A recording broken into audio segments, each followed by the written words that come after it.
Avez-vous déjà imaginé un objet si compact que même la lumière ne pourrait s'en échapper? Depuis 2015, l'astrophysique a enfin prouvé que les trous noirs existent.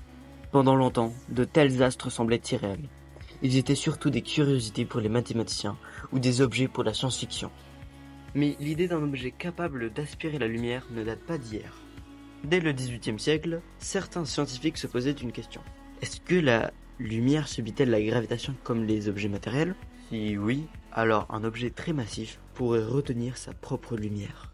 C'est ainsi qu'un savant anglais imagine pour la première fois un astre noir.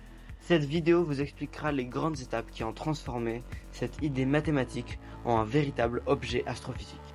En 1784, John Michel imagine un astre si massif que même la lumière ne pourrait s'en échapper, un astre noir. Laplace propose une idée semblable peu après. Sans preuve, la théorie tombe dans l'oubli pendant un siècle.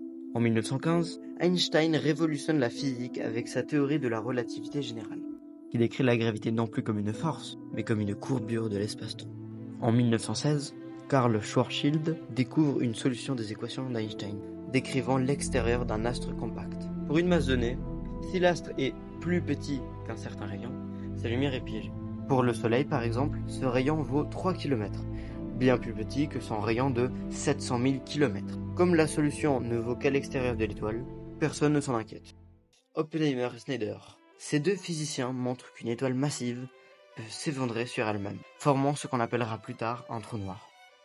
Fun fact, leur article est publié le 1er septembre 1939, le jour où l'Allemagne envahit la Pologne.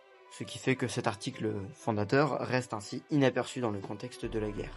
En 2015, les ondes gravitationnelles d'une fusion de deux trous noirs sont détectées pour la première fois. Leur forme correspond exactement aux prédictions de la relativité générale pour ce type d'événement. Cela confirme que de tels objets existent vraiment dans l'univers, et l'astrophysique démontre qu'ils se forment à la fin de vie des étoiles massives.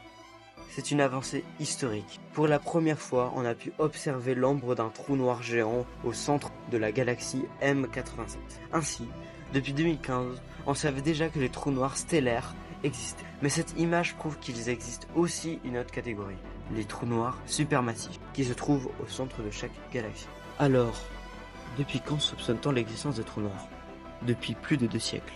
Cette idée a évolué entre intuition, calcul et observation.